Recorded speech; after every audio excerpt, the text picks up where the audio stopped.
வணக்கம் நண்பர்களே. இது ஞாயிற்றுக்கிழமை அப்புறம் மண்டே எடுத்த வீடியோ. வாரம் சண்டே விளையாட போவோம்ல, அதுக்காக காலையில 4 மணிக்கெல்லாம் எழுந்து கிளம்பிட்டேன். காஃபி நண்பரை பிக் பண்ணிட்டு எங்களோட சேர்ந்து 6 பேர் மொத்தமா போனோம். ஸ்பாட்டுக்கு போறதுக்கு முன்னாடி காஃபி அடிச்சுட்டு நேரத்துக்கு கிரவுண்டுக்கும் வந்துட்டோம். இப்பெல்லாம் விளையாட ஆரம்பிக்கிறதுக்கு முன்னாடியே சன் ப்ரோ வெளியே வந்துடுறாரு. ரெய்னி டேஸ்க்காக ரொம்ப வெயிட் பண்ணிட்டு இருக்கேன். ஒரு அளவுக்கு நல்லா தான் ப்ளே பண்ணோம். ஆனா நான் தான் ஒரு ஓப்பன் கோல் விட்டுட்டேன். நைட் ஒழுங்கா தூங்கலையா, அதனால வீட்டுக்கு வந்து படுத்துறேன் நண்பர்களே. சண்டே கதை அதோட ஓவர். இது நேத்து எடுத்த வீடியோ.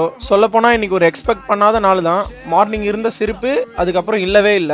வாங்க என்ன கதைன்னு போக போக பார்ப்போம். இன்னைக்கு வேலையா வண்டியை சர்வீஸ் விட வந்தேன். வெயில்ல வந்த 10 நிமிஷத்துல செம்மையா வேர்வை. பக்கத்திலேயே ஒரு கடையில டயட் கோக் வாங்கி குடிச்சிட்டு தான் மெட்ரோ ஏறினேன். நண்பர்களே அபிஷியலா என்ன ஒர்க்ல இருந்து ஃபயர் பண்ணிட்டாங்க. அதுக்கு ரிசைனிங் லெட்டர் கொடுக்க தான் இங்க வந்திருக்கேன்.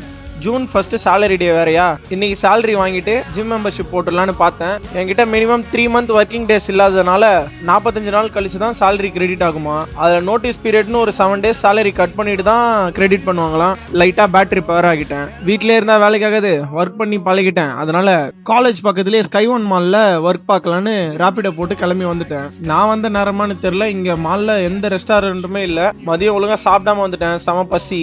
ஆப்போசிட்ல ஒரு காளான் கடை இருந்துச்சு. அங்க ஒரு காளானை வாங்கி சாப்பிட்டுட்டு கிளம்பிட்டேன். ஜிம் ஃபீஸ் வீட்டில் கேட்டா கொஞ்சம் லேட் ஆகும்னு சொல்லிட்டாங்க.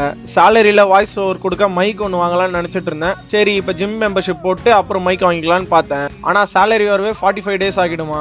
அதுலயும் 7 டேஸ் சேலரி பிடிச்சிட்டு தான் தருவாங்க. லிட்டரலா செம்ம லோ ஆகிட்டேன். ஆனாலும் இதை டேக்கிள் பண்ணணும்ல, ஏன்னா நானே மோட்டிவேட் பண்ணிட்டு நேத்துக்கான எடிட்டிங் ஒர்க்கை முடிச்சிட்டேன். அப்புறம் நானே பசங்களுக்கு கால் பண்ணி ஃபுட்பால் பிளே பண்ண எல்லாரையும் அசம்பிள் பண்ணேன். எனக்கு இந்த 2 மணி நேரம் இங்க டைம் ஸ்பெண்ட் பண்ணது என்னோட நெகட்டிவ் தாட்ஸ் அப்புறம் பெர்ஸ்பெக்டிவ் எல்லாமே மாறிடுச்சு நண்பர்களே. நாளைக்கு ஒரு நல்ல டேல பார்ப்போம். வட்டா.